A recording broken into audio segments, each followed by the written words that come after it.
So hello everyone, जय हिंद, राम राम। कैसे हो आप सब? मैं उम्मीद कर रही हूँ आप सब बहुत बढ़िया होंगे, मस्त होंगे, अपनी पढ़ाई अच्छे से कर रहे होंगे, अपने सिलेबस को लेके थोड़े सीरियस होंगे। ये नहीं सोच रहे होंगे कि नोटिफिकेशन आएगी तभी हम अपनी प्रिपरेशन शुरू करेंगे। ठीक है, पहले से अपनी प्रिपरेशन शुरू कर रखी होगी सो दैट नोटिफिकेशन कभी भी आया आप प्रिपेयर्ड हो। क्योंकि सिलेबस थोड़ा वास्ट है, मेंस में ऐसा नहीं है कि आपने देखा सीईटी की तरह की जो क्वालिफाइंग हमारा एग्ज़ाम था उसकी तरह नहीं है कि ठीक है एकदम ऑल ऑफ सडन 10 दिन पहले नोटिफिकेशन आ रही है इतने में तो हम कर लेंगे, सब कर लेंगे। नहीं, ऐसा नहीं होगा। ठीक है, कि गवर्नमेंट कभी भी कैसे भी सरप्राइज़ दे सकती है, तो हमें अपनी प्रिपरेशन पूरी रखनी है। So let's just begin. हमने क्या किया था कल की क्लास में? कल तक हमने अपने जो नेचुरल डिज़ास्टर्स हैं वो कंप्लीट कर लिए थे। आज हम क्या करेंगे? आज हम करेंगे हमारे एंथ्रोपोजेनिक डिज़ास्टर जो मैन मेड होंगे। ठीक, so let just begin. Welcome. So anthropogenic disaster क्या होते हैं? जैसे कि मैंने आपको फर्स्ट क्लास में बताया था, anthro is the root word for humans. जो ह्यूमंस की नेग्लिजेंस से या ह्यूमन एक्टिविटीज़ की वजह से कोई डिज़ास्टर कोज्ड होते हैं उसको हम एंथ्रोपोजेनिक डिज़ास्टर बोलते हैं। ठीक है, तो उनको हम एंथ्रोपोजेनिक डिज़ास्टर बोलते हैं, मैन मेड डिज़ास्टर। तो these disasters are caused by human actions, negligence, error और intent leading to significant harm और disruption। जो human actions की वजह से या उनकी negligence, ignorance की वजह से, उनकी error की वजह से या उनकी कोई ऐसी intent है जिसकी वजह से कोई significant harm होता है या कोई disruption होती है, उसको हम लोग बोलते हैं। एक सेकेंड, थोड़ा सा मार्कर को थिक कर लेते हैं। उसको हम लोग बोलते हैं एंथ्रोपोजेनिक हैजार्ड। ठीक है, ये एंथ्रोपोजेनिक डिज़ास्टर। नाउ कितने टाइप के हो सकते हैं ये मैन मेड जो डिज़ास्टर, वो कैसे कैसे हो सकते हैं, कितने टाइप के हो सकते हैं? इंडस्ट्रियल एक्सीडेंट, ठीक है, न्यूक्लियर रेडियोलॉजिकल इमरजेंसीज हमारी हैं, ट्रांसपोर्ट एक्सीडेंट। मतलब ट्रांसपोर्ट एक्सीडेंट में ये है कि जैसे मैंने आपको पहले बताया था, लेकिन इसमें ये कि मेजर लेवल पे, मास लेवल पे कोई मतलब कि हो रहा है, जैसे कि हमारी कई बार रेल नहीं होती है, वो डी ट्रैक हो जाती है या पलट जाती है, उसमें आग लग जाती है, तो जो मैसिव लेवल पे डिस्ट्रक्शन होती है। फायर से हमारी अर्बन बिल्डिंग फायर्स होगी, वॉर, टेररिज्म हो गया। स्टैम्पीड, स्टैम्पीड का क्या मतलब होता है? स्टैम्पीड का मतलब होता है भगदड़। ठीक है, स्टैम्पीड का क्या मतलब होता है? भगदड़। जो एकदम से, जैसे नहीं देखा कभी भी कुंभ मेला हो गया, कहीं पे बहुत ज़्यादा मास गैदरिंग है और किसी भी थोड़ी भी मतलब कि र्यूमर की वजह से, अफवाह की वजह से एकदम भगदड़ मच जाती है, तो दैट इज़ स्टैम्पीड। वो हमने देखा था ना अभी जो हमारा महाकुंभ हुआ था प्रयागराज में, उसमें जब वो अमावस्या का दिन था, उस दिन कितनी भगदड़ हुई थी, कितने लोगों की डेथ हुई थी। In fact new Delhi railway station पे भी मतलब एक र्यूमर की वजह से कितने लोग थे जो स्टेशन पे जिनकी डेथ हो गई थी। ठीक है, डैम फेलियर हो गया, माइन, ये सारे कुछ ह्यूमन एक्शंस की वजह से या उनकी केयरलेसनेस की वजह से जो हार्म पहुँचते हैं, that is these are this. हम इसको आगे थोड़ा थोड़ा करके एक्सप्लेन करेंगे। ठीक है, डिटेल में देखेंगे क्या होता है। तो industrial accident, basically industrial accident क्या हुआ? Unplanned event in the industrial settings that result in death, injury, property damage, environmental damage और loss of production. Industrial damage कैसे हो सकता है? कोई भी जो इंडस्ट्री है वो मिसफंक्शनिंग हो जाए, ठीक है, उसके अंदर कोई मेल फंक्शन हो जाए, उसकी मशीनरी में हो जाए, या फिर कोई ऐसा कोई गैस लीकेज हो जाए वहाँ पे, या कोई फायर लग जाए जिसकी वजह से मतलब कि एक मैसिव लेवल पे इम्पैक्ट पड़े, जो वहाँ के कोई वर्कर्स हैं या जो काम कर रहे हैं उनकी डेथ हो जाए, प्रॉपर्टी को इंजर हो जाए, एनवायरनमेंट को उसकी वजह से जो लॉस हो जाए, तो ये सारे होंगे जैसे इंडस्ट्रियल एक्सीडेंट। जिनमें हमारे किस किस तरीके के डिज़ास्टर होंगे? Chemical disaster, nuclear disaster, industrial fire and explosions. Chemical disaster क्या होगा? Chemical disaster is accidental release of toxic, flammable और फ्लेमेबल होता है जो जल सकता है, मतलब ठीक है, जो कैच फायर जो कैच कर सकता है। Explosive chemical into environment, air, water और सॉइल। जैसे कोई भी एक्सीडेंट की वजह से कोई भी टॉक्सिक्स या कोई ऐसे हार्म जो केमिकल हार्म करते हैं हमें या एनवायरनमेंट को, ऐसा कोई रिलीज़ हो जाए, बाय मिस्टेक हो जाए, मशीनरी की मेल फंक्शन की वजह से हो जाए, किसी भी रीज़न की वजह से कोई भी टॉक्सिन्स आ रहे हैं हमें, ठीक है, जो डेथ कोज कर रहे हैं या इन्वायरमेंट को मैसिव लेवल पे हार्म करें, वो सारे क्या होंगे, केमिकल डिजास्टर होंगे। जैसे हम एग्जांपल में देख सकते हैं भोपाल गैस ट्रेजेडी। इससे बड़ा तो शायद ही हमारी जो इंडियन हिस्ट्री में कोई डिज़ास्टर हुआ हो, इंडस्ट्रियल डिज़ास्टर, ठीक है। भोपाल गैस ट्रेजेडी कब हुई थी? 2 दिसंबर 1984 को गैस लीक हुई थी। कौन सी गैस थी ये?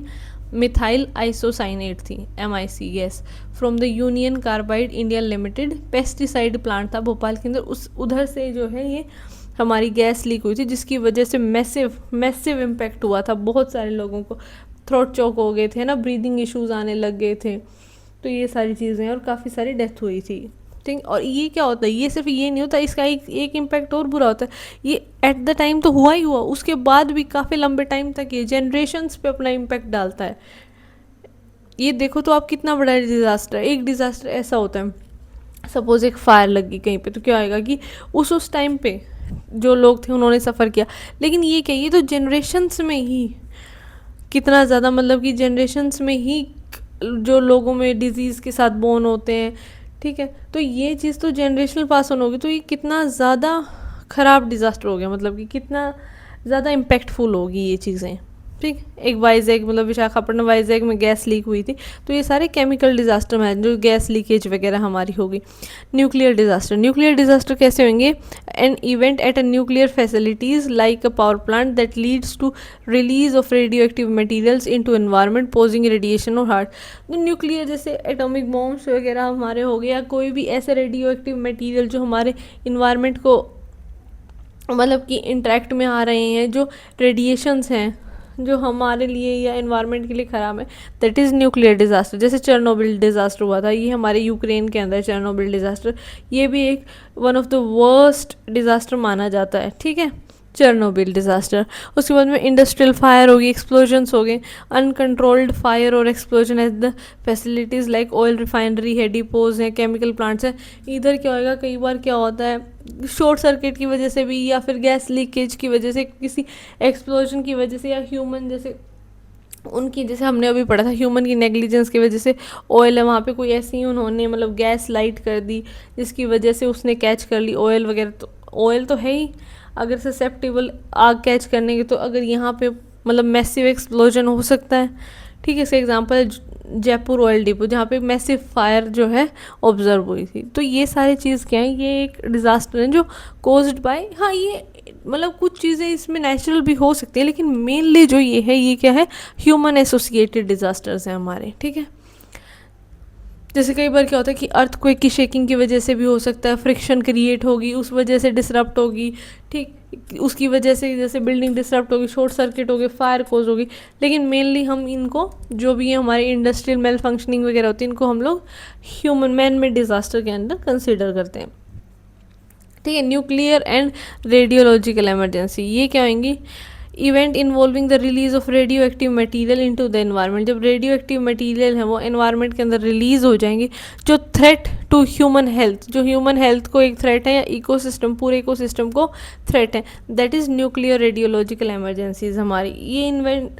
ये जो इवेंट्स है, क्या involving the release of radioactive material that poses significant threat to human health and environment, it is crucial to distinguish between two. इनमें क्या क्या है, मतलब कि न्यूक्लियर इमरजेंसी हमारी क्या है और रेडियोलॉजिकल इमरजेंसी हमारी क्या है। न्यूक्लियर एनर्जी का है जिसमें न्यूक्लियर जो पावर प्लांट है उसका जो न्यूक्लियर रिएक्टर है ना, इसके ऊपर से जब कंट्रोल लॉस हो जाता है, ये जो मेजर कोज है डिस्ट्रक्शन का, nuclear reactor, that is nuclear emergency. और इसमें क्या होगा, नॉन रिएक्टर सोर्स होंगे, ठीक है, जिसमें जो न्यूक्लियर रिएक्टर सोर्स की बजाय अदर सोर्सेज होंगे डिज़ास्टर कोज करने के, तो उसको हम रेडियोलॉजिकल इमरजेंसी बोलेंगे। ये थोड़ा स्मॉलर, जो रेडियोलॉजिकल होगी वो हमारे थोड़ा स्मॉलर स्केल पे होगी एज़ कम्पेयर टू जो न्यूक्लियर रिएक्टर होगा। ये काफ़ी मास लेवल पे जो है वो इम्पैक्ट डालेगा। जैसे कि आपको न्यूक्लियर बॉम्ब की स्टोरी तो पता ही है, जो एटॉमिक बॉम्ब था हमारा, तो जो जापान पे गिराया था अमेरिका ने वर्ल्ड वॉर, उसकी वजह से आज तक भी जनरेशन्स सफ़र कर रही हैं। तो ये बहुत मैसिव लेवल पे चला जाएगा एज़ कम्पेयर टू रेडियोलॉजिकल, ठीक। उसके बाद में हमारा है नेक्स्ट ट्रांसपोर्टेशन एक्सीडेंट। जो ट्रांसपोर्टेशन एक्सीडेंट क्या होंगे, involving accident involving mode of transport, जो मोड ऑफ ट्रांसपोर्ट की वजह से कोई एक्सीडेंट हो रहा है, कोई रोड पे, rail, air, sea, that result in mass casualty, मतलब बड़े स्तर पर कैजुअलिटी हो, सिग्निफिकेंट प्रॉपर्टी को डैमेज करे, या रिलीज ऑफ हेजार्डस मटेरियल का किसी रिलीज हो, दैट इज, देखो रोड एक्सीडेंट नॉर्मली भी होता है कि ठीक है एक भाई कोई कार आ रही सामने से या फिर दो कार आपस में टकराई हैं, कोई मेजर इंजरी हो गई या किसी की डेथ हो गई, तो ये चीज़ें हैं, लेकिन ये भी नेगेटिव चीज़ है। लेकिन जब रोड ट्रांसपोर्ट या रोड एक्सीडेंट में मैसिव लेवल पे कैजुअलिटी हो, मास लेवल पे हो कि पूरी पूरी ट्रेन उलट गई और काफ़ी बड़ी बस थी वो पलट गई, तो उसको हम डिज़ास्टर में कन्वर्ट करेंगे। एक है जो दो डेथ है उसको हम लोग डिज़ास्टर में नहीं कंसिडर करेंगे, ठीक। तो टाइप्स एंड कोज क्या होंगे, रोड एक्सीडेंट हो सकता है, रेल एक्सीडेंट, एयर एक्सीडेंट, सी एक्सीडेंट, ठीक। रोड एक्सीडेंट में क्या, ड्राइवर का एरर हो गया, स्पीडिंग है, ड्रंक एंड ड्राइविंग है, फटीग है, पुअर रोड कंडीशन है, व्हीकल में डिफेक्ट हो गया, पुअर ट्रैफिक मैनेजमेंट है, वेदर कंडीशन, जैसे सर्दियों में धुंध के टाइम, फॉग के टाइम में कितने ज़्यादा एक्सीडेंट होते हैं, तो वेदर कंडीशंस भी हो सकती हैं, तो वटेवर, लेकिन मेनली ह्यूमन कोज भी हो सकता है। रेल एक्सीडेंट क्या है, डीरेलमेंट हो गया, जैसे ट्रैक से ट्रेन उतर गई, कोलिजन हो गया, टकरा गई आपस में, सिग्नल कोई फेलियर हो गया, ह्यूमन एरर हो गया, अनमेंड लेवल क्रॉसिंग, ठीक, ये सारी चीज़ें हैं। उसके बाद में क्या है, एयर में क्या होगा, मैकेनिकल फेलियर, पायलट का एरर, उससे वेदर कंडीशन सबसे बड़ा रोल प्ले करती हैं, एयर ट्रैफिक कंट्रोल इशू हो गया, बर्ड स्ट्राइक्स, ये सारी चीज़ें। और सी एक्सीडेंट में हमारा क्या हो जाए, कोलिजन, ग्राउंडिंग, सिंकिंग, फायर हो गया, ऑयल केमिकल स्पिल हो गया, पायरेसी, ये सारी चीज़ें, पायरेसी जो डकैती नहीं होती वो, तो ये सारी चीज़ें जो हमारे सी एक्सीडेंट में आएंगे। तो अगर हम इसका एग्जांपल देखें तो इंडिया का जो सबसे डेडलीस्ट रेल क्रैश था जो 2 दशक में था, वो कौन सा था, बालासोर ओडिशा का, जो अभी हमने देखो 2023 रिसेंट में देखा था ना, बालासोर ओडिशा में कितना मैसिव था, कॉम्प्लेक्स कोलिजन, 3 ट्रेनों का कोलिजन हुआ था, तो आप देखो कितना मैसिव लेवल पे डिस्ट्रक्शन हुआ होगा। Highlighted issue of electronic interlocking system, तो इसमें बालासोर ओडिशा के अंदर हमारा सबसे इंडिया का डेडलीस्ट रेल क्रैश हुआ, जहाँ पे 3 ट्रेन इन्वॉल्व थी, ठीक है। और हमारा सबसे बड़ा चरखी दादरी के अंदर मिड एयर कोलिजन हुआ था 1996, the world's deadliest mid air collision, ठीक है। मिड एयर कोलिजन जो वर्ल्ड का सबसे डेडलीस्ट था हमारे चरखी दादरी में एयर कोलिजन 1996 में। ये क्या था, एक सऊदी अरेबियन एयरलाइंस थी और एक थी कजाकिस्तान एयरलाइंस, इन दोनों को आपस में टकरा गई और 349 पीपल ऑन बोर्ड जिनकी डेथ हो गई, ठीक है। तो ये हमारा एक हिस्ट्री में ये एयर है और ये रेल का, जो जिनको हम लोग एक मतलब कि वर्स्ट डिज़ास्टर के तौर पर देखते हैं ट्रांसपोर्टेशन में। उसके बाद वॉर एंड टेररिज्म, जो कि मतलब ये ह्यूमन, ये इंटेंशनली है बेसिकली, ये इसमें कई बार क्या होता है चीज़ें अनइंटेंशनली भी होती हैं कि मतलब आप सोच नहीं रहे वैसा कि हाँ एक्सीडेंट होगा, या वो कई बार मतलब कि अदर सर्कमस्टांसिस जो है उसको इम्पेक्ट डाल देते हैं, इन्फ्लुएंस कर देते हैं। लेकिन जो वॉर और टेररिज्म ये प्योरली इंटेंट का गेम है भाई, आपकी इंटेंट, ये इंटेंशन है ऐसी वॉर की, ऐसा तो है नहीं अपने आप हो गया आपने सोचा नहीं, ये इंटेंशन बेस्ड है। तो ये तो डेफिनेटली ह्यूमन की वजह से है। उसमें हम लोग थोड़ा बहुत देख सकते हैं कि अदर फैक्टर भी इन्वॉल्व होते हैं, जैसे मतलब वेदर हो गया या कोई ऐसा एकदम से लीकेज हो गया जो आपने मतलब आपकी एंड से तो चीज़ें ठीक थी बट फिर भी मशीनरी है कब फेल हो जाए। लेकिन वॉर और टेररिज्म तो प्योरली ह्यूमन इंटेंट पे है, ठीक। इसमें क्या, डेलिबरेटली एक्ट ऑफ वायलेंस, जानबूझ के वायलेंस करना, destruction, intended to create fear, ठीक है, जानबूझ के करना, डिस्ट्रक्शन करना इस सोच के साथ, इस इंटेंशन के साथ कि फियर क्रिएट हो, अचीव पॉलिटिकल ऑब्जेक्टिव हो या डिसरप्ट सोसाइटी। तो ये सारी चीज़ें एग्जांपल क्या है, जैसे अभी रिसेंट में ही जो बिल्कुल 2026 में अभी जो ईरान वेस्ट एशिया क्राइसिस चल रहे हैं, जो ईरान इज़राइल का जो वॉर चल रहा है, अमेरिका उसमें इन्वॉल्व, सऊदी अरेबिया, ये देखो ये प्योरली ह्यूमन इंटेंशन है। और टेररिज्म में देखें तो हमारे जो 2001 का पार्लियामेंट्री अटैक हुआ था, 2019 में पुलवामा अटैक जिसको हम ब्लैक डे भी कंसिडर करते हैं, है ना, 14 फरवरी को हुआ था जो, तो ये सारी चीज़ें आ गई हमारी, नेक्स्ट है स्टैम्पिड। स्टैम्पिड अभी क्या बताया था मैंने, भगदड़। भगदड़ जैसे क्राउड डिजास्टर हो जाता है, भगदड़ में कितने लोग मरते हैं, ये भी one of the you know dangerous thing है। अगर आप ऐसी कोई भीड़ में हो और एकदम भगदड़ मच जाए तो इट्स नेक्स्ट टू इम्पॉसिबल कि वहाँ से एस्केप कर जाओ, क्योंकि बहुत बहुत मैसिव लेवल पे रश इधर से उधर भाग रहा होता है, आपको समझ नहीं आता क्या करे इंसान। कि a sudden panicked rush of a large group of people typically resulting in injuries, fatalities from trampling and asphyxiation. Asphyxiation का क्या मतलब होता है, इसकी एसफाइएशन ही होगी, इसकी प्रोनाउंसिएशन है जो दम घुटना जिसको बोलते हैं, ठीक है, दम घुटना बोलते हैं जिसको। कई बार ऐसा भी तो है, जो कई बार लोग कहीं पे आग लग जाती है उसमें भी तो ये चीज़ होती है कि लोग ऐसे ही ज़्यादा मतलब कि मरते हैं। कुछ लोग जो डायरेक्ट आग की चपेट में आते हैं, जो जलते हैं, वो बात अलग है, लेकिन कुछ लोग क्या होता है सफोकेशन की वजह से मर जाते हैं, उनको सांस आना बंद हो जाता है। तो भगदड़ में भी यही सेम चीज़ होती है, ठीक है। ऐसे क्या कोज हो सकते हैं, ओवर क्राउडिंग, मतलब कोई जगह है सब स्पेस, सपोज स्पेस उसमें मतलब कि यहाँ पे 10 लोगों का आने का, ये सपोज 100 लोगों का आने का, लोग पहुँच गए 500, ओवर क्राउड होना, ठीक है। र्यूमर्स और पैनिक, र्यूमर्स अफवाह उड़ा देना, कोई पैनिक, कोई ऐसी खबर फैला देना कि डर की। स्ट्रक्चरल फेलियर हो गया है, कोलैप्स, बैरिगेटिंग कोलैप्स होगी, ब्रिज, टेम्प्रेरी स्ट्रक्चर जो हम बनाते हैं वो सब चीज़ें कोलैप्स हो गई हैं। पुअर क्राउड मैनेजमेंट नहीं है अच्छे से, सडन कोई डिस्टर्बेंस हो रही, कहीं पे कोई मतलब कि जैसे कई बार ऐसा होता है ना, कहीं पे कोई आग लगी, छोटा मोटा एक्सप्लोजन हो गया तो एकदम से लोग भागना शुरू कर देते हैं। रिलीजियस और लार्ज गैदरिंग, सबसे बड़ा तो यही रीज़न है ना, रिलीजियस या लार्ज गैदरिंग। जैसे कई बार होता है ना कुंभ का मेला, दशहरे का मेला, ये सारी चीज़ें। एग्जाम्पल देखो, महाकुंभ मेला 1954, one of the worst in Indian history, worst in Indian history. Killing over 800 लोगों से भी ज़्यादा लोग मारे गए। तो अब देखो 800 लोग काफ़ी होते हैं, बहुत होते हैं अगर गिन के देखो तो ये तो वर्स्ट इंडियन हिस्ट्री में, ये सिर्फ भगदड़ की वजह से, भगदड़ की वजह से, ठीक है। तो इसके क्या सोल्यूशन हो सकते हैं, इसके ये सोल्यूशन हो सकते हैं क्राउड मैनेजमेंट एंड टेक्निक, क्या प्रॉपर प्लानिंग करनी चाहिए, कंट्रोलिंग एंट्री एग्जिट पॉइंट्स को प्रॉपर कंट्रोल करना चाहिए, बैरिगेटिंग प्रॉपर होनी चाहिए एंड चैनलिंग होनी चाहिए, क्राउड को एकदम गाइडिंग मतलब गाइडलाइंस अच्छे से देनी चाहिए। और सबसे बड़ी बात आप ध्यान रखो कोई र्यूमर्स ना फैले, अननेसेसरी र्यूमर्स ना फैले, ठीक, ये सारी चीज़ें होंगी। एमरजेंसी को इवैक्यूएशन होना चाहिए कि अगर सपोज़ कोई मिस हैपनिंग हो जाती है, कहीं पे भी कोई फायर, कोई एक्सप्लोजन होता है, तो आपके पास एमरजेंसी एग्जिट्स हो, सो दैट लोगों को हम निकाल सको, इधर उधर रैंडम लोग ना भागें, ये सारी चीज़ें हैं, ठीक। अब नेक्स्ट और क्या होगा हमारा, dam failure, mine disaster, catastrophic failure of dam structure leading to a sudden release of large volume. जैसे कोई भी एकदम से कोई डैम का स्ट्रक्चर है, किसी भी कारणवश वो मतलब कि डैम टूट जाता है, कोई फेलियर हो जाता है उसके स्ट्रक्चर में, जैसे कई बार अर्थक्वेक की वजह से, सडन चेकिंग, अगर हमारा बहुत पुराना डैम है, वीक है, उस वजह से भी हो सकता है, या मतलब एक्सेसिव वाटर स्टोरेज की वजह से भी, या किसी भी वजह से अगर डैम के स्ट्रक्चर में फेलियर हो रहा है और लार्ज वॉल्यूम ऑफ जो वाटर था वो एकदम सडनली रिलीज हो जाएगा, तो एक डिज़ास्टर ही बनेगा।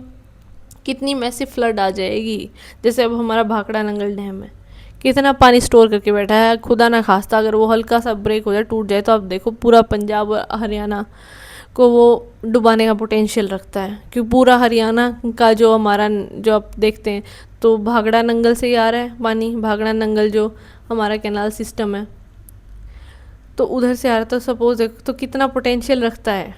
अगर डैम में थोड़ी सी भी क्या कहते हैं, डैम के स्ट्रक्चर में कोई फेलियर होती है तो फ्लड हो जाएगा सब, ठीक। स्ट्रक्चरल फ्लोज, फाउंडेशन इशू हो जाएंगे, ओवरटॉपिंग हो जाएगी, पाइपिंग या seepage, earthquake, landslide, impact on the dam, poor maintenance, ठीक। स्ट्रक्चरल फ्लो क्या, पुअर डिज़ाइन, अच्छे से कोई मतलब जो उसकी बनावट थी वही ढंग से नहीं है, कंस्ट्रक्शन अच्छे से नहीं हो रखी, उसके बाद में वीक या अनस्टेबल फाउंडेशन है, फाउंडेशन उसकी नींव जो है वो अच्छे से नहीं रखी गई है, पानी का जो फ्लो है वो बहुत ज़्यादा हो जाए, एक्सेसिव जो फ्लो है उसकी कैपेसिटी से ज़्यादा अगर वाटर आ जाए, ठीक है। इंटरनल इरोजन होने लग जाए डैम के स्ट्रक्चर में, जैसे पानी बैठ बैठ के दीवारें ही हैं, पानी है, बैठ बैठ के यहाँ पे इरोजन शुरू कर दे, इसके जो ये वॉल्स हैं इनको वीक करना शुरू कर दें, ठीक, ये सारी चीज़ें। पुअर मेंटेनेंस, प्रॉपर सा ध्यान ना रखा जाए, मेंटेनेंस ना हो टाइम टू टाइम, तो ये सारी चीज़ें भी डैम फेलियर को कोज कर सकती हैं। इससे क्या इम्पैक्ट होगा? सबसे बड़ी बात तो मैसिव फ्लडिंग होगी, loss of life, wide spread destruction of property and infrastructure तबाह होंगे, ठीक है। और क्या है, लॉस ऑफ पानी जो हमारा स्टोर था वो सारा लॉस हो जाएगा, इरिगेशन अफेक्ट होगी उस वजह से। जहाँ जहाँ देखो डैम है जिसके थ्रू हम चैनल से पानी भेज रहे हैं, कैनाल सिस्टम हमने प्रॉपर बना रखा, अगर वो डैम टूट गया तो आप देखो वो एरिया तो फ्लड में आएगा ही आएगा आसपास का, लेकिन दूर दूर तक जहाँ तक उस डैम से एक चैनल क्रिएट होके पानी जा रहा था कैनाल सिस्टम से, वो लोगों को भी इम्पैक्ट होएगा उस चीज़ से। ड्रिंकिंग वाटर, हाइड्रो पावर, कितनी सारी चीज़ें हैं जो एक डैम से एसोसिएटेड है। तो ये चीज़ें, एनवायरमेंटल डैमेज होगा। एक एग्जांपल क्या है, मच्चू डैम फेलियर है, मोरबी गुजरात। अभी भी देखा था ना मोरबी का ब्रिज, अभी भी डिज़ास्टर हुआ था मोरबी गुजरात में। इंडियाज़ वर्स्ट डैम फेलियर है। अर्दन dam collapse due to intense rainfall और मैसिव फ्लडिंग की वजह से कोलैप्स हो गया और पूरे टाउन को उसने तहस नहस कर दिया, पूरे टाउन को, मोरबी टाउन को, गुजरात के अंदर। माइन डिज़ास्टर, माइन डिज़ास्टर क्या आएंगी? एक्सीडेंट अंकरिंग इन माइनिंग में, ऑपरेशंस, कोल मेटल, किसी भी माइनिंग में कोई भी एक्सीडेंट अक्कर हो रहे हैं जिसकी वजह से फर्टिलिटी हो रही, मौतें हो रही, इंजरी हो रही, कोई सिग्निफिकेंट डैमेज हो रहा है, तो वो सारे हमारे माइन डिज़ास्टर्स के अंदर आएंगे। क्यों हो सकते हैं वो? जैसे कई बार हम लोग माइंस में देखते नहीं है, कोई भी हमको अगर रास्ता बनाना है तो यहाँ पे छोटा सा बॉम्ब लगा देते हैं, उसकी वजह से एक्सप्लोजन होता है ताकि हमको आगे का रास्ता मिल पाए। तो इसकी वजह से वो माइन कोलैप्स भी तो हो सकती है ना। फायर, कई बार अंडरग्राउंड फायर लग जाती है, फ्लडिंग हो जाती है, एकदम पानी भर जाता है इसके अंदर। जैसे यहाँ पे हमारी लेबर भी तो काम करती है माइंस के अंदर, अगर एकदम बारिश आ गई, यहाँ पानी भर गया, ठीक है, केव इन, रूफ फॉल, एकदम से क्या है, अगर माइन है ऊपर का जैसे ये ऐसी कुछ है, या नीचे अंडरग्राउंड हमने माइनिंग कर रखी है, ज़्यादा माइनिंग है, ये रूफ इसकी वीक होगी, कोलैप्स कर गई, तो भी हमारे सारे वर्कर जो हैं वो दब जाएंगे। टॉक्सिक कोई गैस का एक्सप्लोजन हो जाए एकदम से अंदर, इक्विपमेंट फेलियर हो जाए, human error, violation of safety procedures, जिसकी वजह से अगर लोगों को, जो भी वो लेबर वहाँ काम कर रही है, अगर वो उसके नीचे दब रही है तो वो भी एक डिज़ास्टर ही कंसीडर किया जाएगा। जैसे क्या इम्पैक्ट है, वही लॉस ऑफ लाइफ है, injuries to miners, trapping of miners underground, कई बार फंस जाते, कई बार न्यूज़ नहीं आती कि उसको 3 दिन के बाद निकाला, 4 दिन के बाद निकाला। इन्वायरमेंटल डैमेज तो होगा ही, अगर पोल्यूटेंट्स जो हमारे अभी देखा था हमने कुछ गैसेज हैं वो रिलीज़ हो रही हैं, है ना, तो उसकी वजह से इन्वायरमेंटल डैमेज भी होगा। तो इसका क्या एग्जाम्पल है, चसनाला माइनिंग डिज़ास्टर है, धनबाद, धनबाद हमारा झारखंड, ये कोल के लिए फेमस है हमारा रीजन पूरा का पूरा। तो यहाँ पे हुआ था इंडियाज़ डेडलीस्ट माइन डिज़ास्टर था चसनाला माइनिंग डिज़ास्टर, धनबाद झारखंड के अंदर। क्या, an explosion in coal mine के अंदर weakened the wall separating it from the adjacent abandoned mine that it is full of water. The wall collapsed causing massive inundation and killing nearly 400 miners. आप देखो कि एकदम उसके अंदर क्या, पानी भर गया, ठीक है, पानी भर गया माइन के अंदर और उसकी वॉल्स वगैरह सब कोलैप्स हो गया। तो कितना ज़्यादा डाटा, ये 400 माइनर्स जो है उसके अंदर हमारे, उनकी डेथ हो गई। तो ये भी डिज़ास्टर, ये आप देखो ये कितने बड़े स्तर का डिज़ास्टर है कि आप काम करने जा रहे हो और कितनी आपको डेंजरस सिचुएशंस के अंदर रह के काम करना पड़ता है। तो ये सारे थे हमारे कुछ जो कि ह्यूमन डिज़ास्टर, ह्यूमन कोज डिज़ास्टर थे या एंथ्रोपोजेनिक डिज़ास्टर थे, जो मेनली जिनमें मतलब नेचुरल, देखो नेचुरल चीज़ें तो हैं ही, इम्पैक्ट डालती ही हैं, लेकिन मेनली हम इनमें ह्यूमन एरर या उनकी नेग्लिजेंस की वजह से भी ये जो मेनली डिज़ास्टर हमारे कोज होते हैं, इनको हम मैन मेड कैटेगरी में रखते हैं। सो अब हमारा इस क्लास में देखो क्या हो गया, हम हमारा सिलेबस जो ये सब्जेक्ट है डिज़ास्टर मैनेजमेंट, इसका हमने पहले इंट्रो देख लिया है, ठीक, उसको फिर अब हमने नेचुरल अलग से सेग्रीगेट करके पढ़ लिया, नेचुरल को, एंथ्रोपोजेनिक हो गया। अब हम क्या करेंगे, अब नेक्स्ट क्लास में हम लोग क्या करेंगे, इंस्टीट्यूशंस पढ़ेंगे, जो पहले इंटरनेशनल लेवल पे, क्या क्या हमारे फ्रेमवर्क हैं, क्या क्या इनिशिएटिव्स लिए गए हैं डिज़ास्टर मैनेजमेंट को लेकर के, देन नेशनल पे, ठीक है, कौन सी हमारी क्या कहते हैं इसके लिए कौन से इंस्टीट्यूशंस बनाए गए हैं नेशनल लेवल पे, डिज़ास्टर मैनेजमेंट जो हमारी अथॉरिटी है डीएमए एक्ट 2005 के बारे में पढ़ेंगे।